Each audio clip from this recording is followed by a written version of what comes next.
All right, this game, founders of Teotihuacan, is a sequel that we are covering here on the Cardboard Herald today.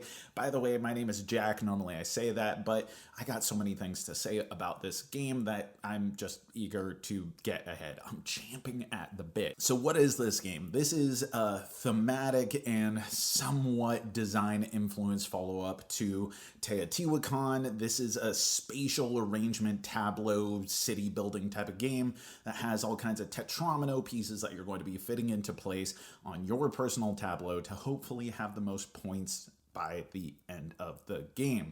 You're going to accrue points as you play through various actions or covering up spots. If you cover up all the masks of a particular color, then you're going to be able to get the top high point scoring mask for that particular color. So there's a rush to complete certain spaces. But in order to get the fattest points at the end of the game, what you're really looking to do is build up your central pyramid, which is going to consist of 3 different colors, and those colors are going to be point multipliers for the quadrants in which they occupy, sometimes occupying multiple quadrants, and those point multipliers are going to be multiplying based off of temples of corresponding colors within that zone. And to build the temples and the pyramid spaces themselves, you're going to need resources, which are from additional tetromino pieces in 3 different resource colors. And in a clever little twist from what you've come to know and expect from these spatial arrangement type of games, your resources are actually going to be hosted on the board itself in those quadrants. When you put one of the resource buildings into play, you actually put the resources in the empty spots next to them, so there's an additional level of consideration that you're going to have to make. Do you want to put your pieces in the most vacant areas in order to get the most resources, or utilize them to fill up every nook and cranny that you can possibly fill in order to make most use of the space that you have available? Because as is classic in these type of games, you can't cover up the pieces that you've already put into play, except for resources. You can cover those up. Now, the action system is really what's the star of this game. In a worker placement type of situation, you have 3 action banks, and they have multiple spaces that you can put action tokens on top of. Now, any available space is going to have a bonus disc at the bottom if no one's taken it, meaning that if you're the first person to go there, you get this sweet little bonus as a, like, yeah, I'm pretty baller and I'm here first. And your strength is equal to your disc or discs if you put multiple, plus any existing discs on there, including the bonus discs or other players' discs, keeping in mind that you have a maximum of 4 that can go into space and then otherwise people can't use it. Bottom line, the power of your action is going to make it less resource intensive or allow you to buy a bigger piece from that section. And then that goes into your personal tableau to resolve whatever it does.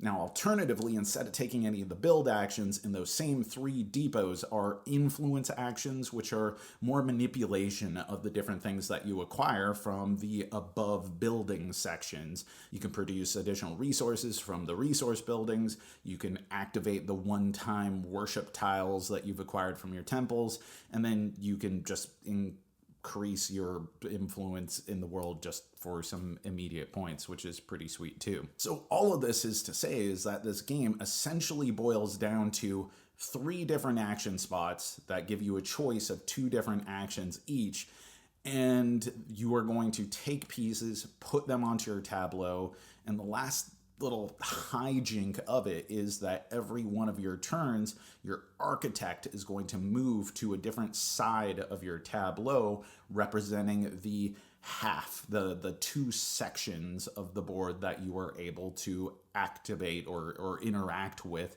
this action. And you just do that to get as many points as possible. Now, what I have come to understand from playing this game more clearly than any other game that I have played is being clever is not the same as being fun. This is an extremely clever game. There are some very smart, puzzly aspects to it. Everything weaves together to make this crunchy decision matrix as you decide how many action tokens you want to contribute to each of the individual actions and how many resources you're going to need to chain into this and what bonus spaces are available and all the different tetrominoes, how they're going to fit together, and do you want to go for the mass, do you not want to go for the mass. There are so many decisions, and because the numbers are relatively low, you only have a few action discs, you only have a few resources to work with, it feels doable to try and figure it all out. But in the end, this game is going for a much lower stakes, lighter experience than its original inspiration.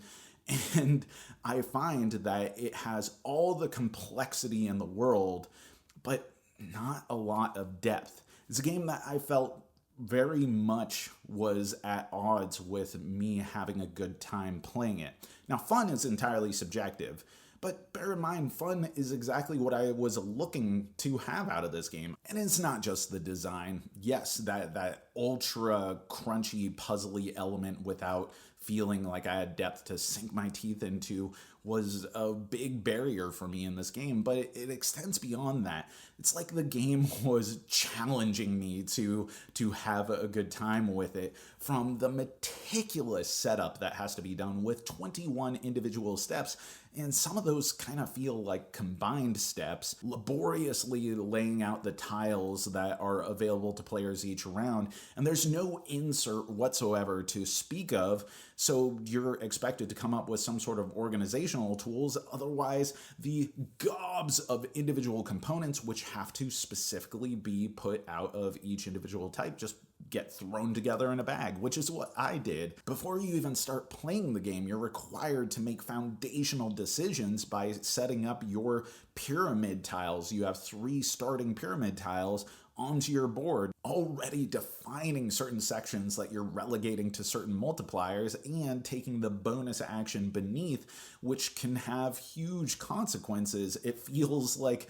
a bit of homework that you have to do in advance of getting to play the game with your friends. So yeah, this game is extremely clever. It's a game that on an academic level I found interesting, but as a game that I would keep on my shelf, it just completely fell flat. It's one that I wanted to like, and I could see the purity of different aspects of it that I would like to see, that rotating work or the action discs in another game that I could have a better time with. But as it stands right now, I don't know why I would play this one over any number of other worker placement or spatial arrangement games.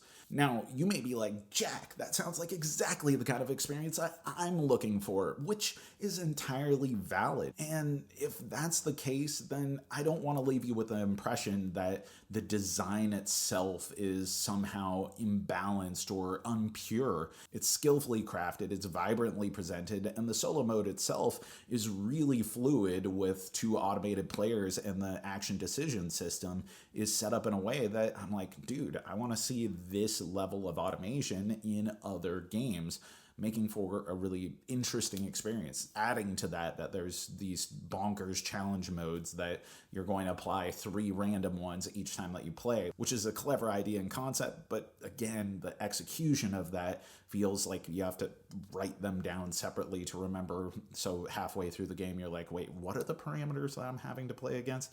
There's a lot of them there. I applaud the effort that's involved in it. So the Cardboard Herald's takeaway from founders of Teotihuacan is that it's a clever game. It has a lot of clever concepts, but the execution of those, the way that you interact with the game, feels so algorithmic that it saps away all the vibrance that I wanted to play with.